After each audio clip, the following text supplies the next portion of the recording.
दोस्तों, archaeological discoveries आज सारी दुनिया को अपनी ओर आकर्षित कर रही है और इसका कारण कुछ और नहीं बल्कि प्राचीन दुनिया के बारे में जानकारी को लेकर लोगों की जिज्ञासा है। हमारी इस वीडियो में हम आपको कुछ ऐसी अमेजिंग, इनक्रेडिबल और रहस्यमय आर्कियोलॉजिकल डिस्कवरीज के बारे में बताने वाले हैं जिनके बारे में जानने के बाद आप हैरान हो जाएंगे, क्योंकि आज इसमें हम आपको दुनिया का पहला सीवर सिस्टम, मायान सिविलाइजेशन का काला चेहरा और इंडस वैली सिविलाइजेशन के द्वारा बनाए गए दुनिया के पहले साइन बोर्ड के साथ साथ काफी कुछ बताने वाले हैं। तो चलिए शुरू करते हैं आज की हमारी इस मजेदार वीडियो को। दोस्तों, जहां बात रोमन सिविलाइजेशन की आती है तो वहां एक और बात सामने आती है और वो है रोमन पीपल के द्वारा बनाया गया सीवरेज और वाटर मैनेजमेंट सिस्टम। आपको बता दें कि यह दुनिया का ऐसा पहला सिविलाइजेशन है जिसने सीवर सिस्टम का निर्माण किया था।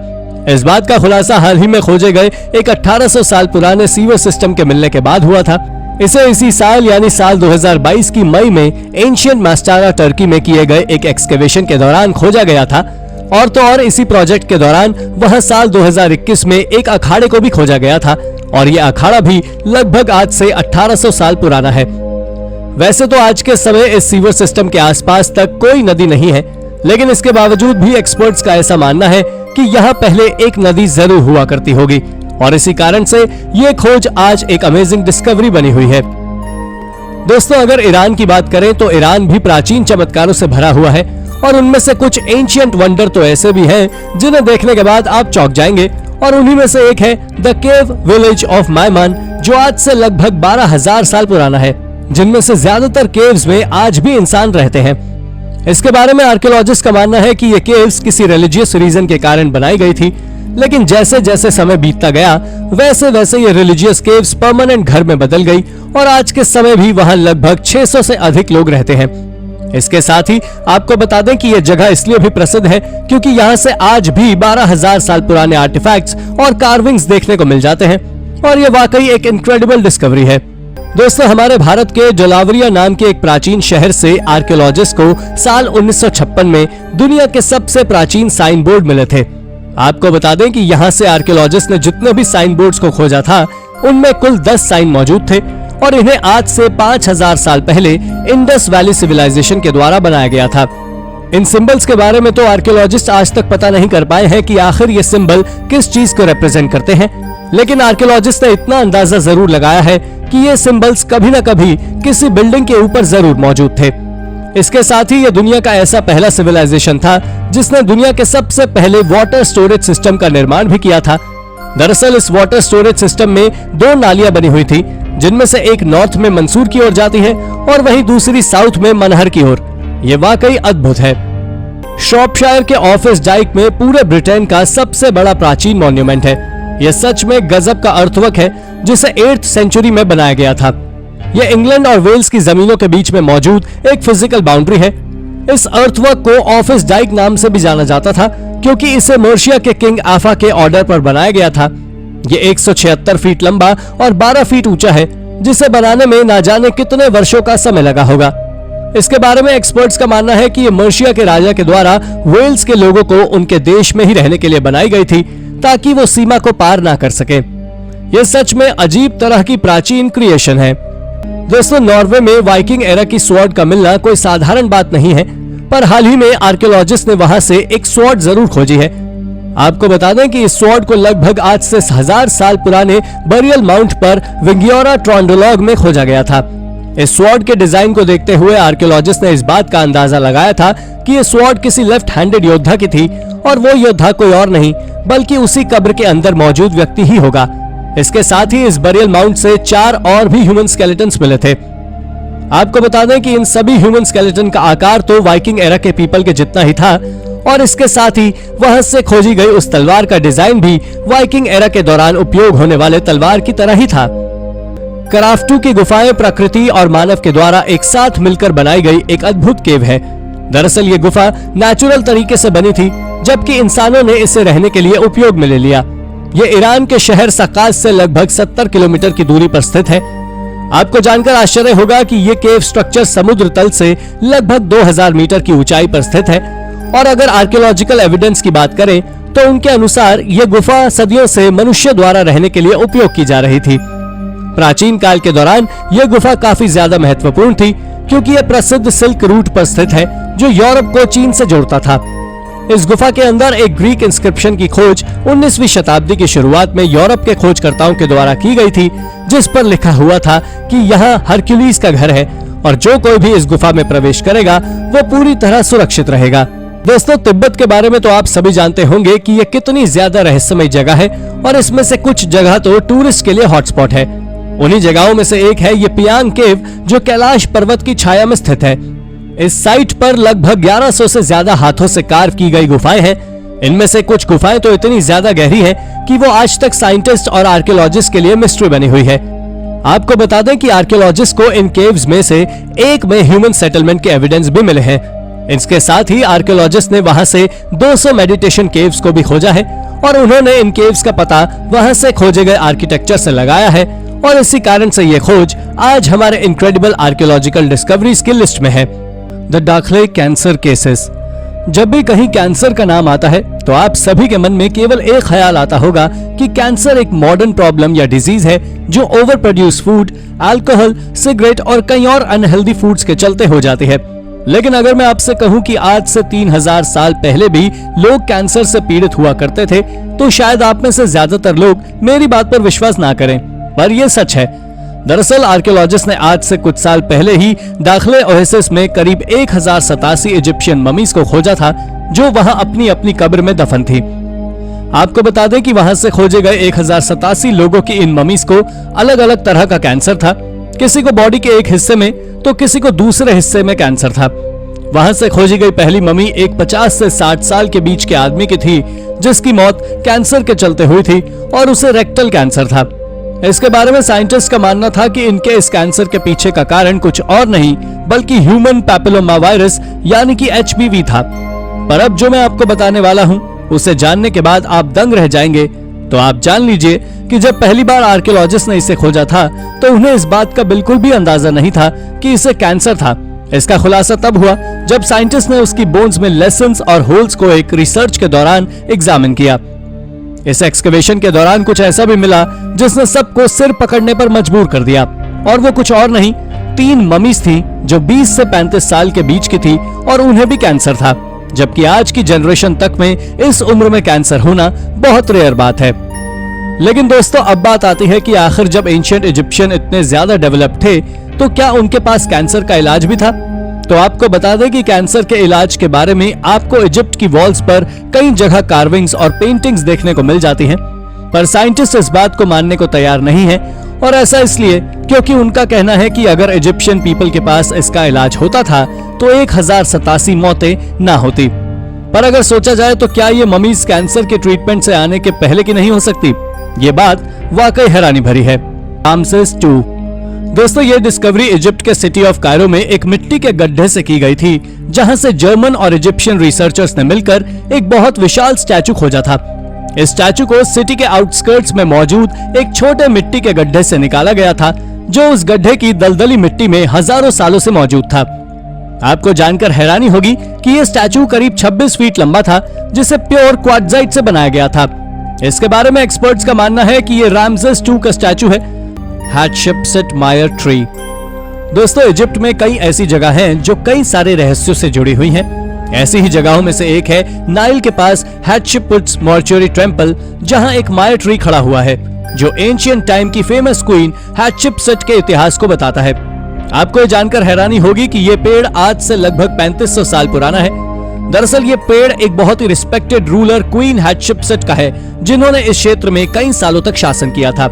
लेकिन उनके बारे में सबसे ज्यादा चौंकाने वाली बात यह है कि उनके सारे रिकॉर्ड्स को उनके ही बेटे के द्वारा मिटाने की कोशिश की गई, जिसमें वो काफी हद तक सफल भी हो गया। लेकिन इत्तेफाक से ये मायर ट्री बचा रह गया, जिसकी वजह से आज हम उनके इतिहास के बारे में जान पा रहे हैं। अब आप सोच रहे हो कि आखिर ऐसा क्यों हुआ, तो हम आपको बता दें कि क्वीन का स्टेपसन थटमोस III अपने पिता का सिंहासन को पाना चाहता था, लेकिन मरने से पहले उसके पिता ने सारा राजपाट अपनी पत्नी क्वीन हाटशेपसुट को दे दिया, जिस वजह से थटमोस अपनी सौतेली मां से चिढ़ गया और उस वजह से उनके मरने के बाद उसने रानी की सारी यादों को मिटाने का तय किया। लेकिन किसी तरह हजारों साल पुराना ये पेड़ उसकी नजरों से बच गया, जो आज भी हम सभी को इस टेंपल में दिखाई देता है। Artifacts under a Cambodian temple. दोस्तों, बट्टम बैंग दुनिया की सबसे सुंदर बीच सिटी में से एक है जो कंबोडिया में स्थित है, जो कि अपनी बुद्धिस्ट हिस्ट्री, रिच कल्चर और नाइट लाइफ के लिए जानी जाती है। इस सिटी में कई सारे बुद्धिस्ट टेंपल्स हैं और उन्हीं टेंपल्स में से एक टेंपल से आर्कियोलॉजिस्ट को प्राचीन आर्टिफैक्ट्स का खजाना मिला है। उस खजाने में जो सबसे कीमती चीज मिली थी वो थे प्राचीन सिक्के। अब अगर इस टेंपल की हिस्ट्री की ओर नजर डालें तो ये टेंपल आज से लगभग 300 से 360 साल पुराना है। आपको बता दें कि इस मंदिर का स्ट्रक्चर कई सारी जगह से कमजोर होने लगा था और ढहने जैसी स्थिति में आ गई थी, जिसके बाद इसे 2000 के दशक में रेनोवेट कराया गया और उसी दौरान वर्कर्स को ये कीमती आर्टिफैक्ट्स मिले थे, जिसमें दर्जनों कॉपर के सिक्के और करीब 3000 से ज्यादा चांदी के सिक्के मौजूद थे। ये डिस्कवरी सच में इनक्रेडिबल है। इजिप्ट। जी हाँ, इजिप्ट ही दुनिया की एकमात्र ऐसी जगह है जिसकी मिस्ट्रीज सबसे ज्यादा रहस्यमय होती हैं। और हाल ही में मई 2022 में आर्कियोलॉजिस्ट ने वहां के बेरेनिस ट्रोग्लोडिसिटा से स्केलेटन्स के कलेक्शंस को खोजा है। अब अगर आप सोच रहे हैं कि इसमें क्या मिस्ट्री है, तो आपको बता दें कि इसकी मिस्ट्री केवल इतनी है कि इन सभी स्केलेटन्स को अलग अलग नहीं बल्कि एक ही गड्ढे में खोजा गया था। इस साइट को आज बेरेनिस नाम से जाना जाता है। इसके साथ ही आपको बता दें कि यहाँ से जितने भी स्केलेटन्स को खोजा गया था, उन सभी स्केलेटन्स के पैर की हड्डियां उनकी चेस्ट पर मौजूद थी। आपको यह भी जान लेना चाहिए कि ये इजिप्ट के लोगों की सबसे महत्वपूर्ण सिटीज में से एक थी। दरअसल ऐसा इसलिए क्योंकि ये प्राचीन समय के एक सी पोर्ट सिटी थी। इसके साथ ही यहाँ से जो ये बरियल ग्राउंड खोजा गया वो आज से करीब 1500 साल पुराना है। इसके साथ ही आपको यह भी जान लेना चाहिए कि इस कब्र से जितने भी स्केलेटन्स को आर्कियोलॉजिस्ट ने खोजा था, उन सभी के पास में एक अलग प्रकार के मोतियों की माला मिली थी, जो इस बात को दर्शाती है कि वो सभी के सभी स्केलेटन्स एक एलीट फैमिली से बिलोंग करते थे, जिन्होंने 19th डायनेस्टी में वहां राज किया था। आपको बता दें कि इसे जिस गड्ढे से खोजा गया था वहां एक समय पर एंशिएंट इजिप्ट की सबसे पुरानी सिटी थी, जिसका नाम था हेलिपोलिस, जिसके लोग सूर्य देवता की पूजा करते थे, यानी कि सारे रिलीजियस रिचुअल्स इसी सिटी से परफॉर्म किए जाते थे। War time archaeology. रशिया और यूक्रेन के बीच हो रहे युद्ध के बारे में कौन नहीं जानता होगा, लेकिन अब जो मैं आपको बताने वाला हूं उसे जानने के बाद आप दंग रह जाएंगे। दरअसल बात कुछ ऐसी है कि जब यूक्रेन के सैनिक पोर्ट सिटी ओडेसा में डिफेंस के लिए गड्ढा खोद रहे थे, तब उन्हें वहां से आर्टिफैक्ट्स का एक खजाना मिला, जिसमें 3rd सेंचुरी बीसी में बनाए गए आर्टिफैक्ट्स मौजूद थे। जिन सैनिकों ने इसे खोजा वो कोई साधारण सोल्जर्स नहीं थे, बल्कि ये 126 टेरिटोरियल डिफेंस के मेंबर थे। इनके द्वारा खोजे गए आर्टिफैक्ट्स में खजाने में AM4A का एक बहुत विशाल कलेक्शन था। जिन्हें नहीं पता उन्हें बता दें कि AM4A प्राचीन कंटेनर्स का फैंसी नाम हुआ करता था, जिसे ग्रीक, रोमन और बाइजेंटाइन पीपल लिक्विड को एक जगह से दूसरी जगह ट्रांसफर करने के लिए उपयोग किया करते थे। Sword in the sewer. दोस्तों, ये बात डेनमार्क की है, जब वहां कुछ लोग सफाई कर्मचारी कचरे में एक गड्ढे से पिट्स विद सीवियर्ड हैंड्स। ये बात साल 2012 की है, जब आर्कियोलॉजिस्ट ने एवरिस नाम की प्राचीन सिटी में एक पैलेस को खोजा था। एवरिस नाम की यह सिटी इजिप्ट के कायरो से नॉर्थ ईस्ट में नाइल और डेल्टा के पास है। यह डिस्कवरी इतनी ज्यादा विचित्र है कि इसके बारे में जानने के बाद आप the mummy wrapped in a foreign book. ये बात तब की है जब नेपोलियन बोनापार्ट इजिप्ट और सीरिया को 1798 में घूमने गए थे, जहां वो कई बड़े लोगों से मिले भी थे। उन्होंने वहां कई चीजों की खोज की थी और तो और इजिप्टोलॉजी की फील्ड भी उन्होंने ही बनाई थी। उनकी उन खोजों में इजिप्शियन आर्टिफैक्ट्स जैसे पैपरी और इजिप्शियन ममीज और ना जाने कितनी सारी चीजों की खोजें शामिल थी, जिन्हें आज नील वैली म्यूजियम में रखा गया है। उनकी उन्हीं खोज में से एक है नेजी हैंजू की ममी, लेकिन इनके द्वारा खोजी गई ये ममी नाइल वैली म्यूजियम में नहीं बल्कि क्रोएशिया के ज़ाग्रेब म्यूजियम में रखा गया है। पर अगर अब आप सोच रहे हैं कि आखिर इस ममी में ऐसा क्या खास है, तो आपको बता दें कि इस ममी को लाइबर लेंटियो नाम की एक लैटिन किताब से कवर किया गया था, जो एक लिनन बुक है।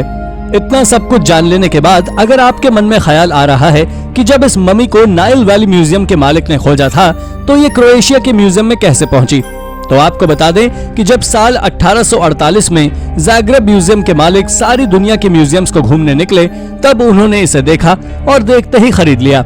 लेकिन अगर इसके रहस्य की बात करें तो इसका रहस्य ये है कि आखिर इस ममी को लैटिन भाषा में लिखी उस किताब से क्यों कवर किया गया। ये बात आज तक साइंटिस्ट पता नहीं कर सके हैं, कि रोंगटे खड़े हो जाएंगे। दरअसल बात कुछ ऐसी है कि आर्कियोलॉजिस्ट ने उस पैलेस के ग्राउंड फ्लोर पर 4 गड्ढों को खोजा था, लेकिन वो कोई साधारण गड्ढे नहीं थे, बल्कि उन पिट्स में से 2 पिट्स में एक एक ह्यूमन स्केलेटन के साथ 16 राइट हैंड्स मौजूद थे और वहीं 2 बचे हुए गड्ढों में भी 14-14 हाथ मौजूद थे।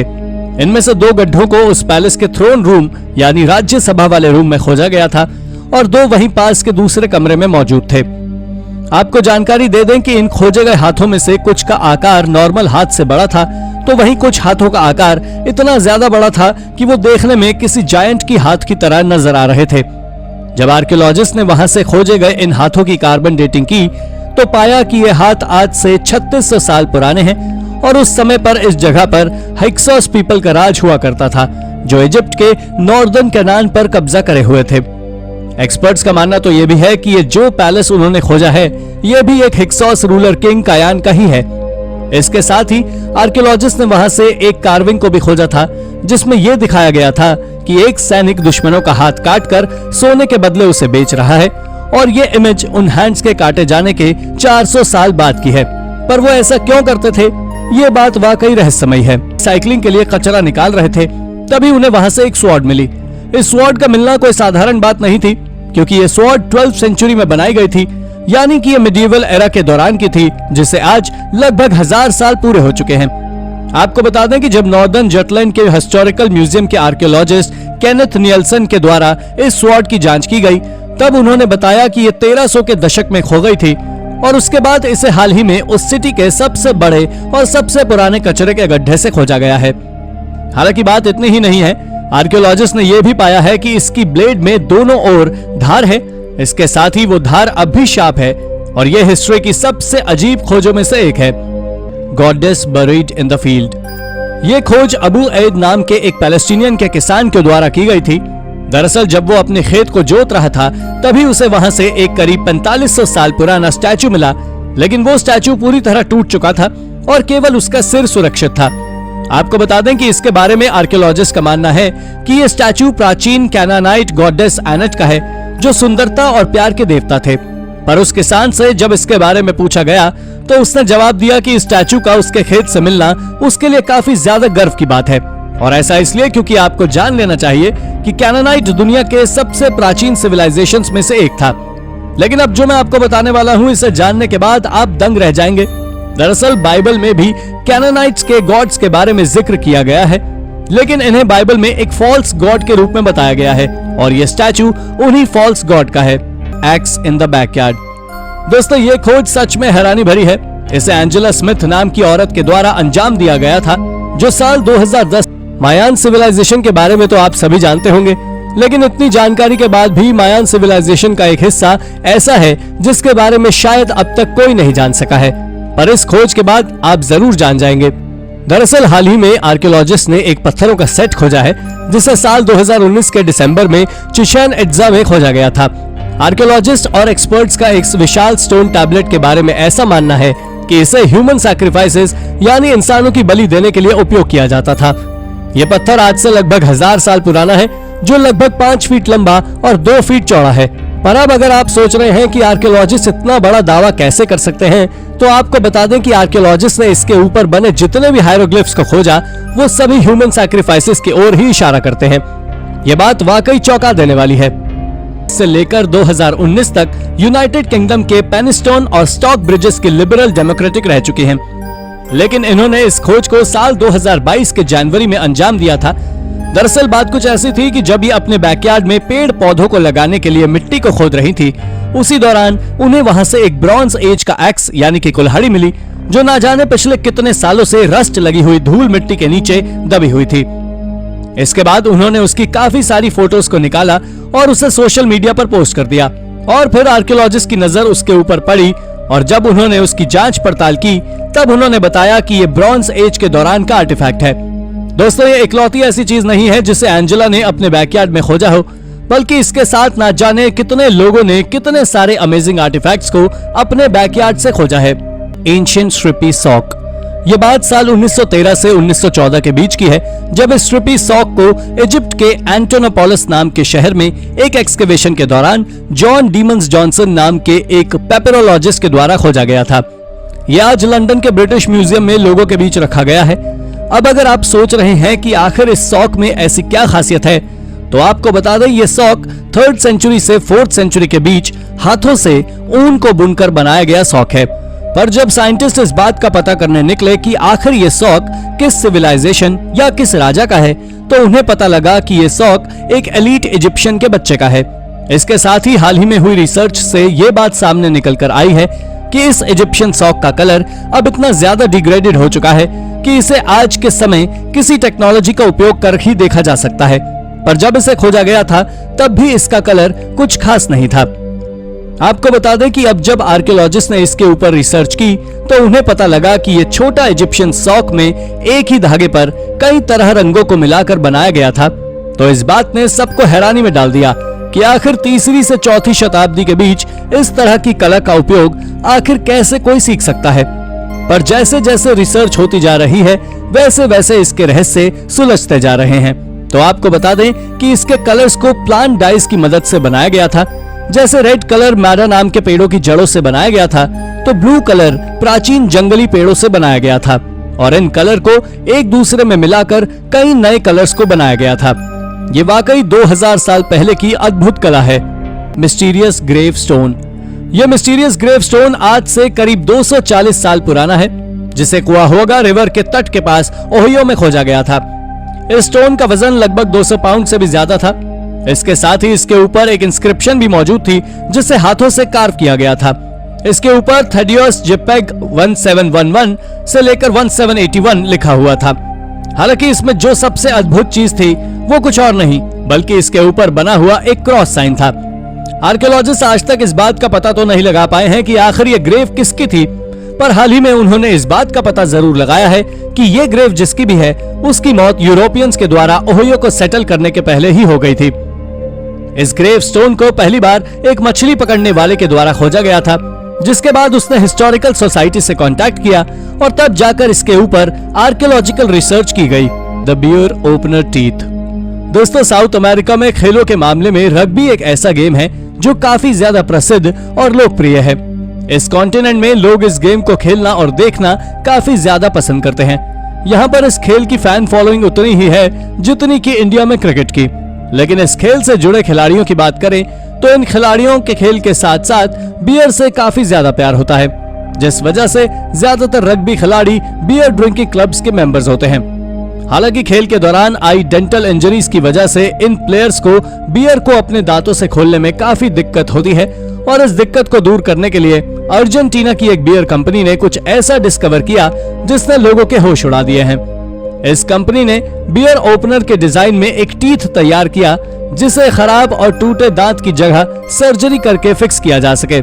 इस डिस्कवरी ने रग्बी प्लेयर्स को काफी सहूलियत दी और बियर खोलने और पीने के उनके शौक को एक अलग ही लेवल पर पहुंचा दिया है, जिसके चलते अब तो बिना डेंटल प्रॉब्लम वाले लोग भी इस बियर ओपनर टीथ का उपयोग करने लगे हैं।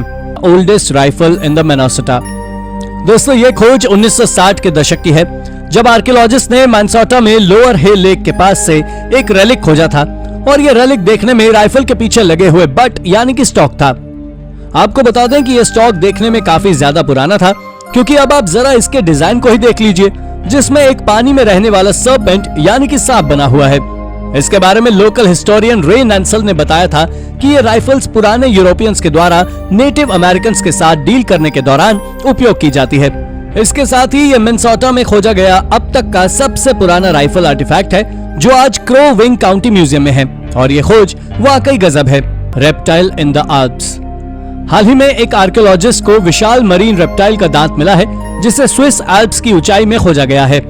आपको दोस्तों, ये डिस्कवरी इजिप्ट के सिटी ऑफ कायरो में एक मिट्टी के गड्ढे से की गई थी, जहां से जर्मन और इजिप्शियन रिसर्चर्स ने मिलकर एक बहुत विशाल स्टैचू खोजा था। इस स्टैचू को सिटी के आउटस्कर्ट्स में मौजूद एक छोटे मिट्टी के गड्ढे से निकाला गया था, जो उस गड्ढे की दलदली मिट्टी में हजारों सालों से मौजूद था। आपको जानकर हैरानी होगी कि यह स्टैचू करीब 26 फीट लंबा था, जिसे प्योर क्वार्ट्जाइट से बनाया गया था। इसके बारे में एक्सपर्ट्स का मानना है कि ये रामसेस II का स्टैचू है, जिन्होंने 19 डायनेस्टी में वहां राज किया था। और इतना ही नहीं, इसे जिस गड्ढे से खोजा गया था वहां एक समय पर एंशिएंट इजिप्ट की सबसे पुरानी सिटी थी, जिसका नाम था हेलियोपोलिस। वहां के लोग सूर्य देवता की पूजा करते थे, यानी कि सारे रिलीजियस रिचुअल्स इसी सिटी में परफॉर्म किए जाते थे। ये बात जानकर हैरानी होगी कि एक्सपर्ट्स के अनुसार ये पृथ्वी पर खोजा गया अब तक का सबसे बड़ा दांत है, जो कि लिवियाथन नाम की एक प्री हिस्टोरिक स्पीशीज से ताल्लुक रखता है। ये जीव आज से लाखों सालों पहले प्रीमोर्डियल ओशन में रहा करता था। रिसर्च से ये पता लगा है कि इन जीवों का जन्म आज से 250 मिलियन साल पहले पृथ्वी पर हुआ था, जो आज से 160 मिलियन साल पहले गायब हो गए थे। पर इन जीवों की समय समय पर शेप और साइज बदलती गई और जिस प्रजाति का दांत आर्कियोलॉजिस्ट को मिला है उनका वजन लगभग 88 टन और लंबाई 65 फीट तक होती थी। लेकिन अब सवाल आता है कि आखिर वो दांत उतने ऊंचाई में कैसे पहुंचा। तो आपको बता दें कि आज से लाखों साल पहले पृथ्वी पर वाटर लेवल बहुत ज्यादा हुआ करता था, जो पहले के मुकाबले आज बहुत कम है। Artifacts at Cape Canaveral. ये खोज सेंट्रल फ्लोरिडा की यूनिवर्सिटी के एक स्टूडेंट के द्वारा की गई थी। उसने इस डिस्कवरी को बनाना रिवर के पास की एक जगह पर किया था, जहां से उसने एक प्री हिस्टोरिक स्टोन स्पेयर यानी कि भाला खोजा था, जो आज से लगभग 6000 साल से भी ज्यादा पुराना था। जब रिसर्चर्स और आर्कियोलॉजिकल डिपार्टमेंट ने इसकी जांच की तो पता लगा इस जगह पर पहले के समय नेटिव अमेरिकन रहा करते थे। इसके साथ ही आर्कियोलॉजिस्ट ने वहां के आसपास के एरिया से और भी कई सारे नेटिव अमेरिकन के द्वारा बनाए गए सेटलमेंट्स को खोजा है। यह खोज मानव इतिहास की सबसे बड़ी खोजों में से एक है। Egyptian Kings from the haven. दोस्तों, दुनिया के सबसे पुराने कल्चर्स में से एक इजिप्शियन कल्चर के लोग हेवनली गॉड्स में कितना यकीन रखते थे, ये तो हम सभी जानते ही हैं। लेकिन क्या आप जानते हैं कि इन हेवनली गॉड्स के बारे में एंशिएंट इजिप्ट के मिस्टीरियस स्क्रिप्चर्स क्या कहते हैं? आपको ये जानकर हैरानी होगी कि एंशिएंट इजिप्शियंस कल्चर में इजिप्शियंस अपने गॉड्स को एज अ किंग मानते थे। इसको प्रूव करने के लिए एक मिस्टीरियस लिस्ट का हवाला दिया गया, जिसे ट्यूरिन किंग लिस्ट के नाम से जाना जाता है। इस लिस्ट के बारे में कहा जाता है कि इस लिस्ट को आज से लगभग 3000 साल पहले इजिप्शियन फेरोह रामेसेस II के रूल के दौरान बनाया गया था। लेकिन इस लिस्ट की सबसे चौंकाने वाली बात यह है कि इस लिस्ट में 15th डायनेस्टी तक के सारे रूलर्स और उनके रूल करने की ड्यूरेशन को बड़े ही शानदार तरीके से जमाया गया है। लेकिन इस लिस्ट में कई ऐसे चौंकाने वाले नाम हैं जो काफी पहले के हैं, यानी कि तब के जब इजिप्ट में कोई प्रॉपर रूलिंग नहीं होती थी। इन नामों के बारे में स्कॉलर्स मानते हैं कि यही वो एविडेंस है जो इस तरफ इंडिकेट करते हैं कि इस रीजन में पहले गॉड्स या आसमान से उतरे लोग राज करते थे।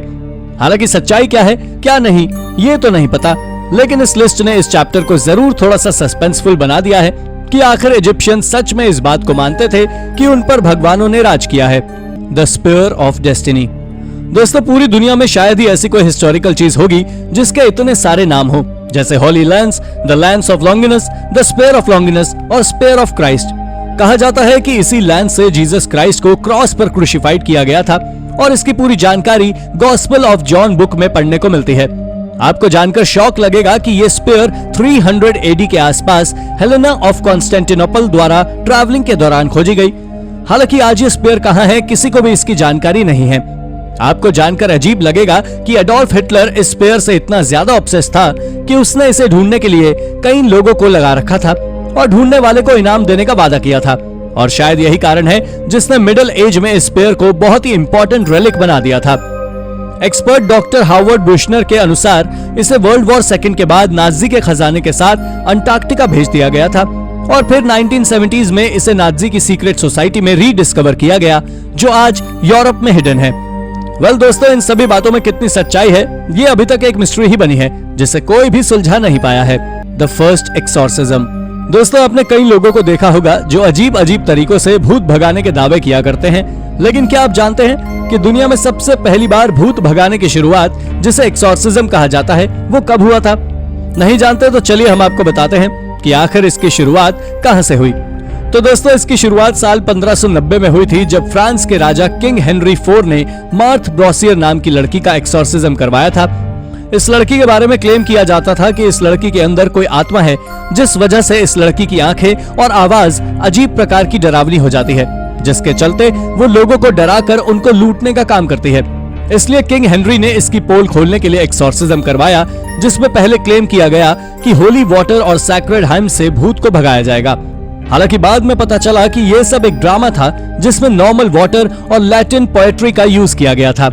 लेकिन इसका इफेक्ट क्या हुआ ये तो आज भी हमें नहीं पता कि आखिर उस लड़की में से भूत भागा या फिर सच में वो लड़की सबको बेवकूफ बनाती थी। The Vatican mythographers. दोस्तों, क्रिश्चियन एंशिएंट एरा में फेमस फेरी टेल्स जैसे कि सिंड्रेला और दूसरी अन्य कहानियों के बारे में देखा जाए तो वेटिकन माइथोग्राफर्स का रोल काफी ज्यादा हुआ करता था। ये एक ऐसा ग्रुप था जिसे इन कहानियों को मैन्यूस्क्रिप्ट में पिरोकर लिखने का काम दिया गया था। इसलिए इन लोगों ने इन सभी कहानियों को क्रिश्चियन कल्चर के हिसाब से ढाला और कंपाइल किया। हालांकि इनके वर्क को साल 1831 में कार्डिनल एंजेलो माई ने पब्लिश किया। बहरहाल उस जमाने में ऐसा इसलिए किया जाता था जिस वजह से क्रिश्चियन बच्चे वेल बिहेव्ड रहें और अपने धर्म से जुड़ी हुई कहानियों के बारे में जाने। लेकिन आपको यह जानकर आश्चर्य होगा कि इसके साथ साथ वेटिकन माइथोग्राफर्स का सबसे बड़ा काम जो था वो ये था कि उन्हें ग्रीक माइथोलॉजी से जुड़ी हुई कहानियों को भी क्रिश्चियन फेथ के जोड़कर दिखाना था। इसलिए आज जो भी हम ग्रीक और क्रिश्चियन स्कल्पचर्स में सिमिलैरिटी देखते हैं वो सब इन्हीं माइथोग्राफर्स की देन है। Aztec God's flash. दोस्तों, पुराने जमाने में माना जाता था कि लोग अपने डिवोशन को बढ़ाने के लिए साइको एक्टिव मशरूम्स को कहते थे, जिससे उन्हें हेलुसिनेशंस होते थे जो उनके गॉड से कनेक्ट करते थे। आपको ये जानकर हैरानी होगी कि इस बात के सबूत स्पेन के विलार डेल ह्यूमो नाम के शहर में मिले हैं, जहां पर आर्कियोलॉजिस्ट को एक केव के ऊपर ऐसे ही साइकेडेलिक मशरूम्स केव्ड मिले हैं। इन्हें आज से लगभग 6000 साल पहले बनाया गया था। लेकिन इन मशरूम्स से जुड़ी जो सबसे ज्यादा हैरानी वाली बात है वो ये कि एज़टेक एरा के लोग भी इस बात को मानते थे और वो इस बात को कहते थे कि एज़टेक लोग साइलोकाइब एस्टेकोरम नाम के मशरूम, जिसे एज़टेक फ्लैश मशरूम भी कहते हैं, उसको खाते थे, जिस वजह से उन्हें हेलुसिनेशंस हो और वो अपने गॉड से ज्यादा कनेक्ट रह सके। हालांकि कुछ लोग तो यहाँ तक मानते हैं कि इन मशरूम्स के अलावा और भी चीजें थीं जिनके नशे ये लोग हेलुसिनेशंस के लिए करते थे। Mysterious ancient tooth. दोस्तों, साउथ एशियाई देश लाओस ने साइंटिस्ट से एक ऐसे दांत की खोज की जिसने काफी लोगों को चौंकाने पर मजबूर कर दिया है। उनका कहना है कि यह दांत आज से लगभग 1,64,000 साल पहले किसी लड़की को बिलोंग करता था, जो कि एक प्राचीन ह्यूमन स्पीशीज डेनिसोवंस और ह्यूमंस की क्रॉस से जन्मी हुई होगी। इसके बारे में एक्सपर्ट्स कहते हैं कि आज से लगभग 7 लाख साल पहले निएंडरथल्स और डेनिसोवंस, जो कि ह्यूमन स्पीशीज थे, वो आज के मॉडर्न ह्यूमन से अलग हुए थे। बट उनका मानना है कि लगभग कई हजार सालों तक इनके संबंध इंसानों से बने रहे, जिस वजह से कई बच्चे पैदा हुए जिनके अंदर दोनों प्रजातियों के अंश मिले। लेकिन अगर उनकी बातों को मान लिया जाए तो ये काफी ज्यादा शॉकिंग होगा कि आखिर कई हजार सालों तक ये स्पीशीज इंसानों के साथ क्रॉस करते रहे। बहरहाल इस बात के सबूत ऐसे ही बॉडी पार्ट्स के रूप में साइबेरिया और चीन जैसे देशों में भी देखने को मिले हैं, जो इसी तरफ इशारा करते हैं। कैनानाइट गॉडेस। गाजा स्ट्रिप के पास खान यूनिस नाम के गांव में आने खेत की खुदाई करते वक्त कुछ ऐसा मिला जिसने मेडिटेरेनियन के इतिहास को हमारे सामने लाने का काम किया, जिससे अभी तक ज्यादातर लोग अनजान थे। यहाँ पर खुदाई के दौरान एक सिर कटी हुई मूर्ति मिली, जिसके बारे में एक्सपर्ट्स का मानना यह था कि यह मूर्ति आज से लगभग 4500 साल पहले की है, जो कि कैनानाइट गॉडेस एनेट की है।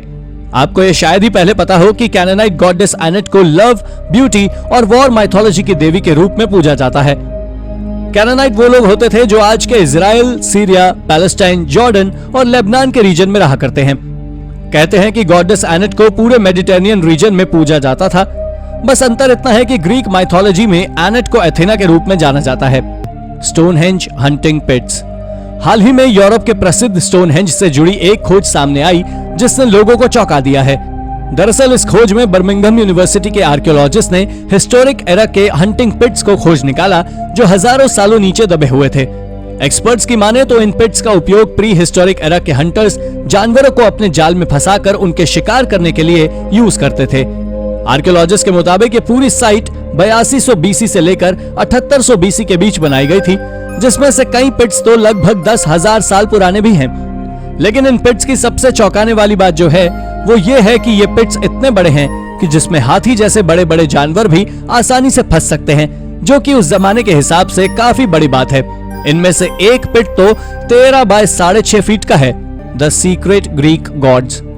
दोस्तों, ग्रीक सिविलाइजेशन में गॉड्स की अहमियत क्या थी वो हम सभी से छुपी नहीं है, लेकिन क्या आप जानते हैं कि इस सिविलाइजेशन के लोग कई ऐसे गॉड्स को भी पूजते थे जिनके बारे में आज भी बहुत कम इंफॉर्मेशन उपलब्ध है। कहते हैं कि ग्रीक सिविलाइजेशन के लोगों का एक ग्रुप इन गॉड्स को पूजता था, जिन्हें कैबरी गॉड्स कहा जाता था। इन गॉड्स में हेकेट, फर्टिलिटी गॉडेस डिमेटर, उनकी बेटी पर्सेफोन और समुद्र के देवता डायमोन्स को गॉड के रूप में पूजा जाता था।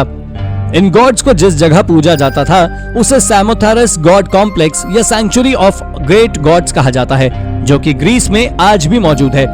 हालांकि उस कल्ट के लोग कौन थे जो मेन स्ट्रीम गॉड्स के अलावा इनको पूछते थे, उनके बारे में आज भी लोगों को ज्यादा कुछ नहीं पता। Jail run by prisoners.